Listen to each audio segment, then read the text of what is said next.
चुनाव हम सब ने देखा और चुनाव को बहुत करीब से मैं इसलिए देख रहा था क्योंकि जिस तरीके से बंगाल का चुनाव होने जा रहा था और जो भाषा, जो व्यवहार भारतीय जनता पार्टी का था और पूर्व में भारतीय जनता पार्टी ने जो जो बंगाल में किया है, उत्तर प्रदेश में उससे कम किया उन्होंने, लेकिन ट्रायल वहीं पर किया। हालांकि बंगाल में इससे भी खतरनाक तस्वीरें आई होंगी, जो मैं तस्वीर दिखाना चाहता हूं आपको। ये तस्वीर वो है जब उत्तर प्रदेश में बाई इलेक्शन हुआ था।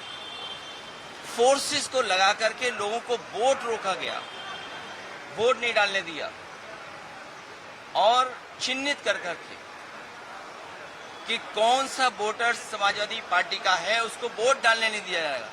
और बंगाल में जो हुआ है, डेमोक्रेसी को डिस्ट्रॉय करने का रास्ता निकाला है।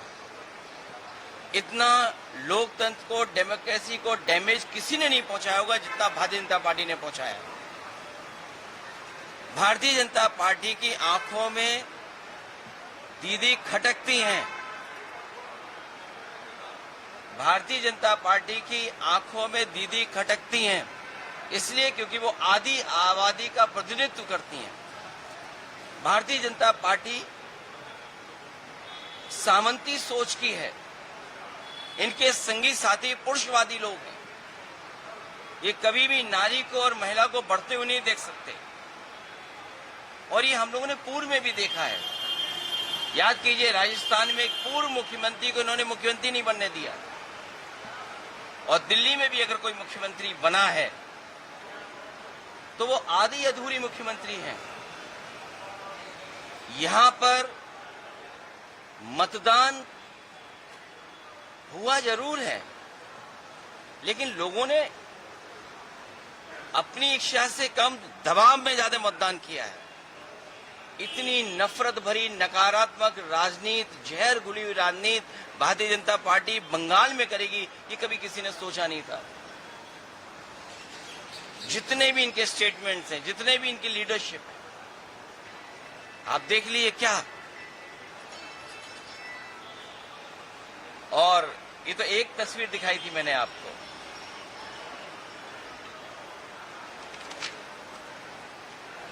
दूसरी तस्वीर भी आपको याद होगा, दूसरी तस्वीर भी आपको। ये मल्टी लेयर इलेक्शन माफिया की तरह काम हुआ है, जिसमें जितनी भी संस्थाएं थीं, जिनका काम यह है कि निष्पक्ष चुनाव हो, उन तमाम संस्थाओं ने अपना क्रेडिबिलिटी खो दी।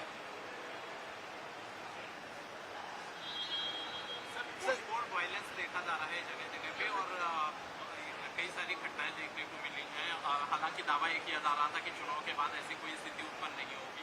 भारतीय जनता पार्टी अराजकता फैले ऐसे ही काम करती है और यहां पर तो ये भरोसा दिलाया था कि न जाने कितनी कंपनियां यहां पर रहेंगी जो चुनाव के बाद भी सुरक्षा व्यवस्था को संभालेंगे। आखिर वो कंपनियां क्या हैं? कहीं ऐसा तो नहीं कि 15 दिन की छुट्टी दे दी गई हो उनको। कल शुभेंदु अधिकारी का जो पीए है उसको भी मर्डर किया गया है ऐसा एलिगेशन से। अब सेंट्रल फोर्स और ये विजिलेंस काम है, ये सवाल भी है। किसी के करीबी की जान जाना या पॉलिटिकल वर्कर के साथ व्यवहार होना और टीएमसी की पार्टी कार्यालय को जलाना, उनके कार्यकर्ताओं के साथ ये व्यवहार करना, ये जिम्मेदारी किसकी है? आप ये सिक्योरिटी देने की जिम्मेदारी किसने ली थी? इलेक्शन कमीशन, देश के होम मिनिस्टर। तो उन्होंने तो ये कहा था कि हम लाखों सेंट्रल फोर्स भेजी है। सुनने में आया 3 लाख से ज्यादा यहां पर सेंट्रल फोर्स भेजी गई थी और एक पैरेलल स्ट्रक्चर क्रिएट किया गया था, पैरेलल स्ट्रक्चर। और उसमें बड़ी संख्या में यूपी के भी लोग थे, बड़ी संख्या में। और हमारी तो जानकारी में ये भी है कि बंगाल का चुनाव जो सेंट्रल फोर्स आई थी वो यूपी की आई थी, बिहार की आई थी। जो बॉर्डर्स थे वहां से खाली कर करके यहां लेके आए थे। जब यूपी में चुनाव होगा तो बंगाल की फोर्स, आसाम की फोर्स, नागालैंड की फोर्स, अरुणाचल की फोर्स जाएगी। सर यहाँ पे बंगाल में पोस्ट पोल वायलेंस देखा जा रहा है। बिहार में आज मंत्रिमंडल विस्तार हो रहा है, तमाम बड़े नेता मंत्री वहां पे शामिल हुए, लेकिन इस घटना को लेकर के सवाल लगातार हो रहे हैं। कौन जिम्मेदार इसके लिए? नकारात्मक राजनीति कौन करता है? हत्या करके राजनीति कौन करता है? और बीजेपी पे सवाल बहुत हैं। आज जब हम और आप बात कर रहे हैं, नोएडा में ही एक की जान चली गई।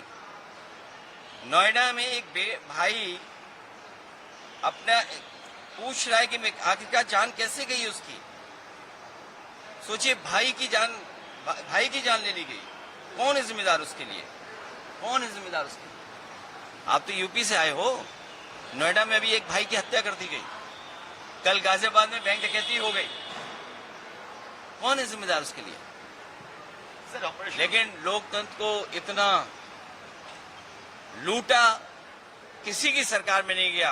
ये पहली बार दिखाई दे रहा है कि Bharatiya Janata party, election commission दोनों मिलकर के काम कर रहे हो। चाहे एसआईआर किया हो, चाहे एसआईआर के बहाने जो टारगेटेड वोट काटे गए हों, और वो तो आंकड़े आपके पास भी हैं। जहां ज्यादा वोट कटा है वहां बीजेपी ज्यादा जीत गई।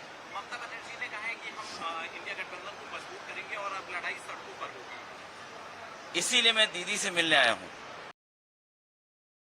राजनीति हो या क्रिकेट, देश विदेश की ब्रेकिंग हो या आपके मोहल्ले की बड़ी खबर, सब मिलेगा एक ही ऐप में, सबसे तेज और भरोसेमंद।